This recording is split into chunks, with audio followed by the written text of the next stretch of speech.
This is New Guinea, the most fascinating and mysterious island in the world. Because it sits so close to the equator, most two-dimensional maps, like the Mercator projection, warp its size. They make it look much smaller than it really is. But in reality, New Guinea is the second largest island on Earth. It sits just behind Greenland, and only just. If you placed Greenland directly over New Guinea, you'd see they are almost exactly the same size.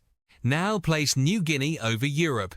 It's roughly triple the size of Great Britain. It would stretch from England and northern France, nearly across the entire continent, all the way to Romania and the Black Sea. Or place it over America.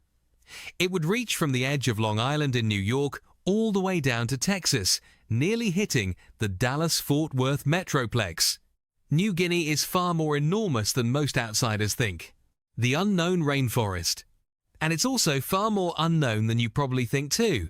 As much as 80% of New Guinea is covered by dense rainforest, making it the third largest rainforest on the planet, behind only the Amazon and the Congo. Some people have started calling New Guinea's jungle the second Amazon. And if that wasn't enough, New Guinea is also extremely mountainous. A chain of mountains running through its center, called the New Guinea Highlands, is roughly the same size, elevation and scale as the Rocky Mountains in North America. They feature the highest peaks anywhere between the Himalayas and the Andes. By far, these are the tallest and most imposing mountains found on any island in the world. Because of this harsh geography, dense rainforest mixed with towering mountains, there is still a huge amount of territory that remains unexplored and uncharted. Even today, deep into the 21st century. The disappearing glaciers. And, like we're seeing beneath the Amazon right now, incredible discoveries are being made here. Many of them are things you wouldn't expect. For example, glaciers. They're probably not the first thing you associate with a tropical rainforest. And yet, on the western side of the island, controlled by Indonesia, there are the shrinking remains of ancient glaciers.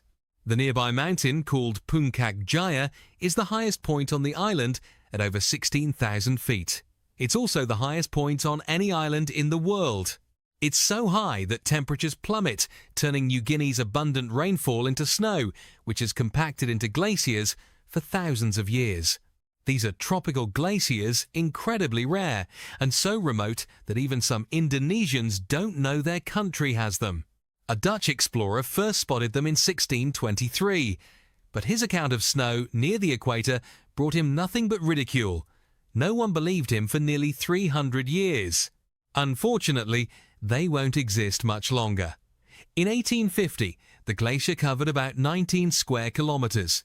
By 1972, it had already shrunk by 2/3.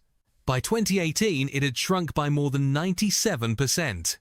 The most recent study, published in March 2025, shows that just 0.165 square kilometers remain, a 67% decline in just a few years. If this continues, New Guinea's glaciers will be gone forever by 2030, a lost world of animals. And this wouldn't be the first major change here. During the last ice age, when sea levels were lower, New Guinea was connected to Australia in a continent called Sahul. They only separated 8 to 10,000 years ago, a blink in geological time. That's why you find marsupials here, and why some scientists think animals extinct in Australia might still survive in New Guinea's deep interior. New Guinea is second only to the Amazon for the rate of new species being discovered. Thousands have been formally described since 2010. Most are small plants, insects, spiders. But larger discoveries do happen. In 2025, a biologist captured the first ever photos of a subalpine woolly rat, a massive rodent over 2.5 feet long. In 2018, the Wondiwoi tree kangaroo, a 20-pound marsupial thought to be extinct, was suddenly spotted again. And in 2023, Attenborough's long-beaked echidna, known from a single dead specimen collected in 1961, was filmed alive for the first time. One researcher on that expedition fell into a hidden cave, broke his arm, and discovered half a dozen new species of spiders and scorpions. Another had a leech stuck to his eyeball for 3 days. The search for the Tasmanian tiger. These rediscoveries raise a tantalizing question. Could the thylacine, the Tasmanian tiger, still be out there? The thylacine was a large carnivorous marsupial that once ranged across the ancient land bridge between Australia and New Guinea. It was hunted to extinction in Tasmania in 1936.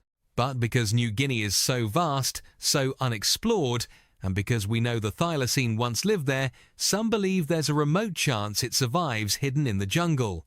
The unknown population of Papua New Guinea. Then there are the people. New Guinea is divided in half. Western New Guinea, controlled by Indonesia, and Papua New Guinea in the east, an independent country. And bizarrely, Papua New Guinea is the only country in the world today with a completely unknown population. The official 2024 census says 10.18 million people. But that census was plagued with problems missing forms, a warehouse fire, and serious logistical issues reaching remote areas. A separate UN study in 2022, using satellite data, concluded the population is closer to 17 million. That means Papua New Guinea might be unaware of nearly 6 million of its own citizens. Only about 13% of people live in cities, the lowest urbanization rate on Earth.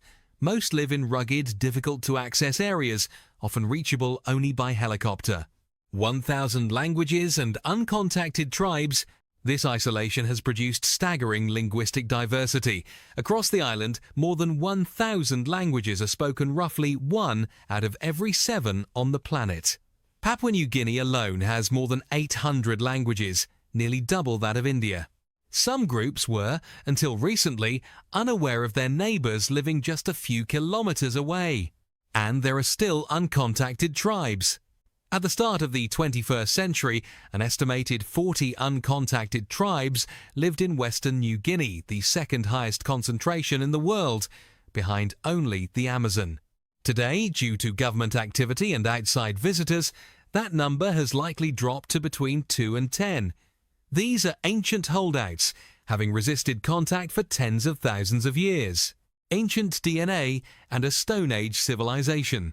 Humans first arrived here up to 60,000 years ago, making indigenous Papuans among the most ancient people on the planet. They carry the highest concentration of Denisovan DNA in the world, up to 12% in some highland communities.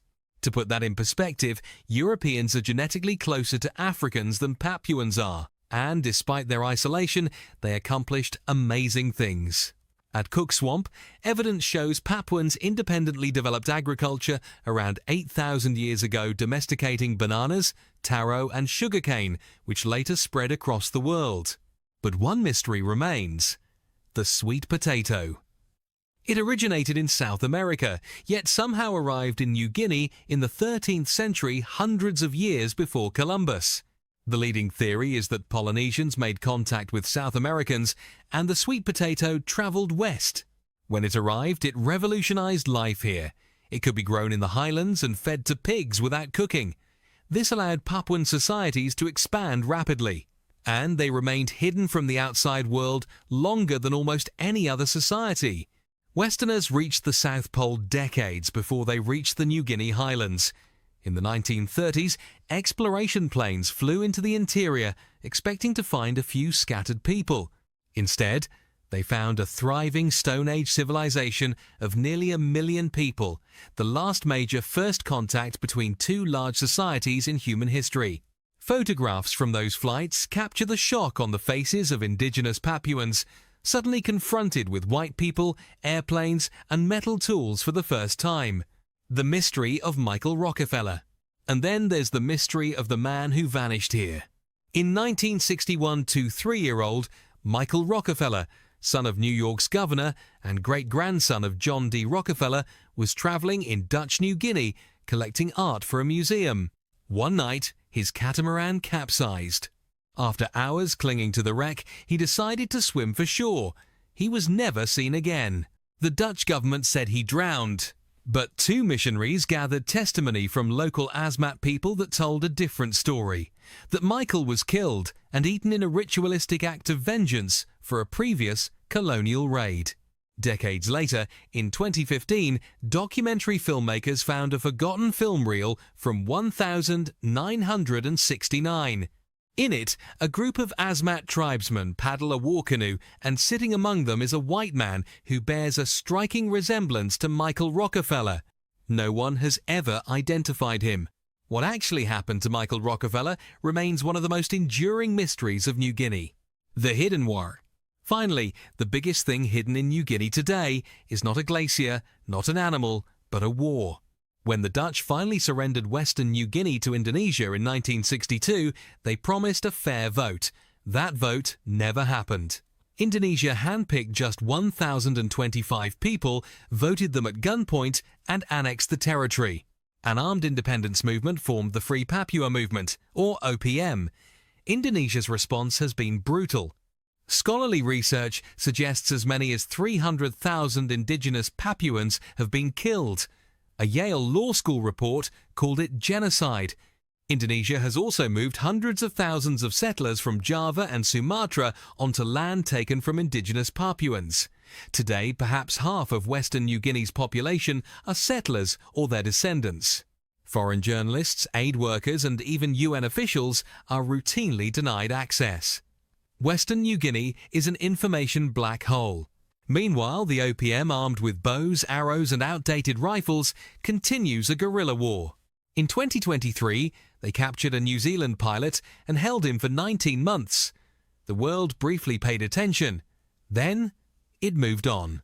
And so, the conflict continues largely unseen, largely unknown, hidden deep within the rainforests of the most fascinating island on Earth.